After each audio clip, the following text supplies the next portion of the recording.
Hello friends वर्तमान discussion करवा +3 third semester political science honours core 7 रो unit 1। आज आलोचनार विषयवस्तु हूँ यूनिट 1 रो समस्त एक मार्क विशिष्ट संक्षिप्त प्रश्न उत्तर गुड़िक आम आलोचना करवा। पूर्वर अनेक गुड़िए वीडियो अपलोड हो सारी अच्छी, तो आपण मैंने चैनल टीर प्लेलिस्ट को जाई समस्त वीडियो देखिपारे। प्रश्नटी कौनटे देखा, give answer with in one sentence. तो प्रत्येक प्रश्नर उत्तर गोटे वाक्य प्रदान करने निमंते एठारे कुहाଯାଇଛି। प्रथम प्रश्नटी कौन अटे देखा, which institution was act as main instrument for international politics. क्यों अनुष्ठान को अंतर्जातीय राजनीतिर मुख्य आयुध कुहाଯାଇଥାଏ। तो प्रश्नटी एठा माने कौन देखिले which institution was act as main instrument for international politics. क्यों अनुष्ठान को अंतर्जातीय राजनीतिर मुख्य आयुध कुहाଯାଇଥାଏ। उत्तरटी हो राष्ट्रीय अनुष्ठान को अंतर्जातीय राजनीतिर मुख्य आयुध कुहाଯାଇଥାଏ।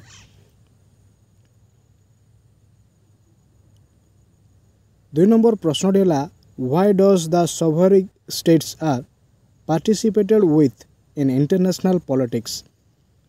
सार्वभौम राष्ट्रगुड़िक कहीं अंतर्जातीय राजनीति में अंशग्रहण करथांती। प्रश्नटी कौन देखला माने ना, सार्वभौम राष्ट्रगुड़िक कहीं अंतर्जातिक राजनीति में अंशग्रहण करथांती। केतेक स्वाधीन व सार्वभौम राष्ट्र समूह सेमानकर जातीय स्वार्थ लक्ष्य व उद्देश्य समूह हासिल करने निमंते अंतर्जातिक राजनीति में अंशग्रहण करथांती। तो केतेक सार्वभौम राष्ट्र अंतर्जातिक राजनीति में अंशग्रहण करिवार मुख्य उद्देश्य कौन अटे ना, यार मुख्य उद्देश्य होची जातीय स्वार्थ लक्ष्य व उद्देश्य समूह को हासिल करने निमंते सार्वभौम राष्ट्रगुड़िक कौन करथांती ना अंतर्जातिक राजनीति में अंशग्रहण करथांती। 3 नंबर प्रश्न है, which institution has act as a instrument for international politics. प्रश्नटी कौन देखिले, which institution has act as a instrument for international politics. क्यों संस्था को अंतर्जातीय राजनीतिर मुख्य आयुध कुहाଯାଇଥାଏ। विश्वर प्रत्येक राष्ट्र को अंतर्जातीय राजनीतिर मुख्य आयुध कुहाଯାଇଥାଏ। तो उत्तरटी कौन हो, विश्वर प्रत्येक राष्ट्र को कौन कुहाଯାଇଥାଏ, अंतर्जातीय राजनीतिर मुख्य आयुध कुहाଯାଇଥାଏ। 4 नंबर प्रश्न है, who has told that international political power is a game and nothing. काहारी मतरे अंतर्जातिक राजनीति क्षमतार खेल व्यतीत अन्य किछि नुहे। उत्तरटी जो मॉर्गानथों मतरे अंतर्जातीय राजनीति क्षमतार खेल व्यतीत अन्य किछि नुहे। तो यही समस्त विषय किए कही ना, मॉर्गानथो। तो यह हूँ मॉर्गानथों मत अटे। परवर्ती प्रश्न है, which department of England act vital role to bring international politics as a subject. इंग्लैंडर क्यों विभाग अंतर्जातीय पाठ्यक्रम एक विषय वस्तु रूपे परिगणित कराइबा क्षेत्र में गुरुत्वपूर्ण भूमिका ग्रहण करता है।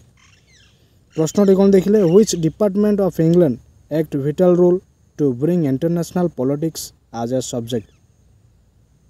इंग्लैंडर क्यों विभाग अंतर्जातीय पाठ्यक्रम एक विषय वस्तु रूपे परिगणित कराइबा क्षेत्र में गुरुत्वपूर्ण भूमिका ग्रहण करिथाए। उत्तरटी जो 1914 मसीहा इंग्लैंडर the union of democratic control अंतर्जातिक राजनीतिक पाठ्यक्रम एक विषय वस्तु रूप से परिगणित कराइबा क्षेत्र में गुरुत्वपूर्ण भूमिका ग्रहण करथिला। तो इंग्लैंडर क्यों विभाग अंतर्जातीय पाठ्यक्रम एक गुरुत्वपूर्ण भूमिका ग्रहण कराइथिला, the union of democratic control 1914 मसीह। 6 नंबर प्रश्नटी कौन अटे, from which century the state has originated. क्यों समय राष्ट्र सृष्टि होइथिला। From which century the state has originated.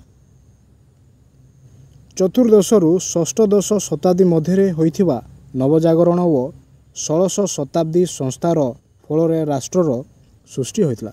तो राष्ट्रर सृष्टि किभଳି भाव होइथिला, चतुर्दश रु षष्ठदश शताब्दी मध्य होइथिबा नवजागरण ଓ 1600 ଶତାବ୍ଦୀ ସଂସ୍ଥାର ଫଳରେ ଏହା କ'ଣ ହେଇଥିଲା ନା ରାଷ୍ଟ୍ରର ସୃଷ୍ଟି ଘଟିଥିଲା। 7 ନମ୍ବର ପ୍ରଶ୍ନ ହେଲା how many types of states system in international sphere. ଅନ୍ତର୍ଜାତୀୟ ବ୍ୟବସ୍ଥାରେ ରାଷ୍ଟ୍ର ବ୍ୟବସ୍ଥାକୁ କେତେ ଭାଗରେ ବିଭକ୍ତ କରାଯାଇଥାଏ? ଅନ୍ତର୍ଜାତୀୟ ବ୍ୟବସ୍ଥାରେ ରାଷ୍ଟ୍ର ବ୍ୟବସ୍ଥାକୁ ପାଶ୍ଚାତ୍ୟ ରାଷ୍ଟ୍ର ବ୍ୟବସ୍ଥା, ଜାତୀୟ ରାଷ୍ଟ୍ର ବ୍ୟବସ୍ଥା, ୟୁରୋପ ରାଷ୍ଟ୍ର ବ୍ୟବସ୍ଥା ଭାବରେ କ'ଣ କରାଯାଇଥାଏ ନା ବିଭକ୍ତ କରାଯାଇଥାଏ। What do you mean by renaissance period? ନବରାଷ୍ଟ୍ର ଗଠନର ଯୁଗ କହିଲେ କ'ଣ ବୁଝ? ପ୍ରଶ୍ନଟି କ'ଣ ଅଟେ? ନବରାଷ୍ଟ୍ର ଗଠନର ଯୁଗ କହିଲେ କ'ଣ ବୁଝ? ଚତୁର୍ଦ୍ଦଶ ଶତାବ୍ଦୀରୁ ଷୋଡ଼ଶ ଶତାବ୍ଦୀ ସମୟ ପର୍ଯ୍ୟନ୍ତକୁ ନବରାଷ୍ଟ୍ର ଗଠନର ଯୁଗ କୁହାଯାଏ, ଯାହାକୁ ଆମେ କ'ଣ କହିଥାଉ? ରେନେସାଁ କହିଥାଉ। 9 ନମ୍ବର ପ୍ରଶ୍ନଟି ହେଲା what do you mean by age of enlightenment? ନବଜାଗରଣ ଯୁଗ କହିଲେ କ'ଣ ବୁଝ? ପ୍ରଶ୍ନଟି କ'ଣ ଅଟେ? ପ୍ରଶ୍ନଟି ହେଲା what do you mean by age of enlightenment? ନବଜାଗରଣ ଯୁଗ କହିଲେ କ'ଣ ବୁଝ?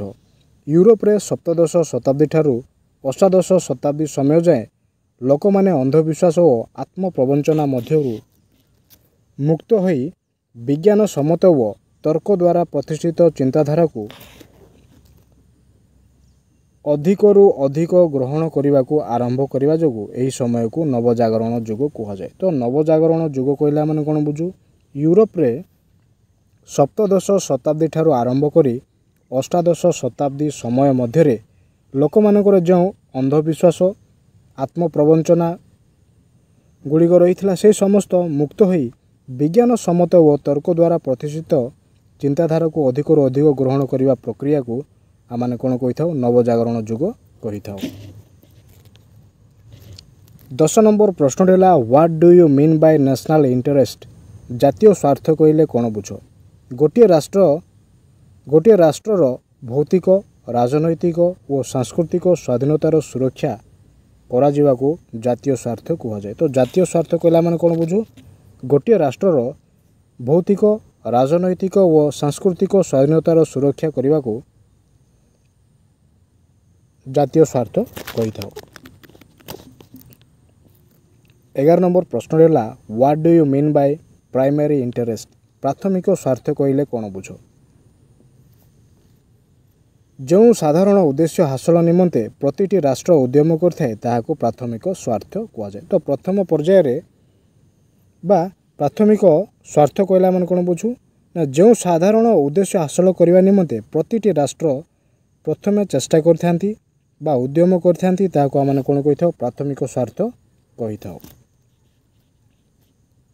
12 ନମ୍ବର ପ୍ରଶ୍ନଟି ହେଲା what do you mean by identical interest? ସମାନବଦ୍ଧ ସ୍ୱାର୍ଥ କହିଲେ କ'ଣ ବୁଝ? ଯେଉଁ ସ୍ୱାର୍ଥ ଦୁଇଟି ବା ତତୋଧିକ ରାଷ୍ଟ୍ର ପାଇଁ ସମାନ ରୂପେ ଉପଯୋଗୀ ସେଗୁଡ଼ିକୁ ସମାନବଦ୍ଧ ସ୍ୱାର୍ଥ କୁହାଯାଏ। ତ ସମାନବଦ୍ଧ ସ୍ୱାର୍ଥ କହିଲେ ଆମେ କ'ଣ ବୁଝୁ? ନା ଯେଉଁ ସ୍ୱାର୍ଥ ଦୁଇଟି ବା ତତୋଧିକ ରାଷ୍ଟ୍ର ପାଇଁ ସମାନ ରୂପେ ଉପଯୋଗୀ ସେଗୁଡ଼ିକୁ ସମାନବଦ୍ଧ ସ୍ୱାର୍ଥ କୁହାଯାଇଥାଏ। ପରବର୍ତ୍ତୀ ପ୍ରଶ୍ନଟି ହେଲା ହ୍ୱାଟ୍ ଇଜ୍ ଜେନେରାଲ୍ ଇଣ୍ଟରେଷ୍ଟ? ସାଧାରଣ ସ୍ୱାର୍ଥ କ'ଣ? ଆନ୍ତର୍ଜାତିକ ସ୍ତରରେ ସମସ୍ତ ରାଷ୍ଟ୍ରମାନଙ୍କ ଦ୍ୱାରା ଆର୍ଥିକ ବ୍ୟବସ୍ଥା ନିୟନ୍ତ୍ରଣ ଓ ପରିଚାଳନା, ବାଣିଜ୍ୟ, କୂଟନୈତିକ ସମ୍ପର୍କ ପ୍ରତିଷ୍ଠା,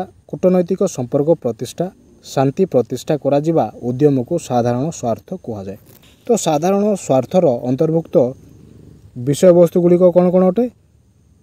ପ୍ରଥମ ବିଷୟ ହେଲା ଆର୍ଥିକ ବ୍ୟବସ୍ଥା ନିୟନ୍ତ୍ରଣ ଓ ପରିଚାଳନା, ବାଣିଜ୍ୟ, କୂଟନୈତିକ ସମ୍ପର୍କ ପ୍ରତିଷ୍ଠା, ଶାନ୍ତି ପ୍ରତିଷ୍ଠା କରାଯିବା ଏହା ହେଉଛି ସାଧାରଣ ସ୍ୱାର୍ଥର ମୂଳ ଲକ୍ଷ୍ୟ ଅଟେ। ଶେଷ ପ୍ରଶ୍ନଟି ହେଲା how did the concept of national interest had originated? ପ୍ରଶ୍ନଟି କ'ଣ ଅଟେ? How did the concept of national interest had originated? ଜାତୀୟ ସ୍ୱାର୍ଥ ଧାରଣା କିପରି ଜନ୍ମ ନେଇଥିଲା? ପ୍ରଶ୍ନଟି କ'ଣ ଅଟେ? ଜାତୀୟ ସ୍ୱାର୍ଥ ଧାରଣା କିପରି ଜନ୍ମ ନେଇଥିଲା? ଆଧୁନିକ ରାଷ୍ଟ୍ର ବ୍ୟବସ୍ଥାର ଉତ୍ପତ୍ତି ସହ ଜାତୀୟ ସ୍ୱାର୍ଥ ଧାରଣା କ'ଣ ହେଇଥିଲା ନା ଜନ୍ମ ନେଇଥିଲା।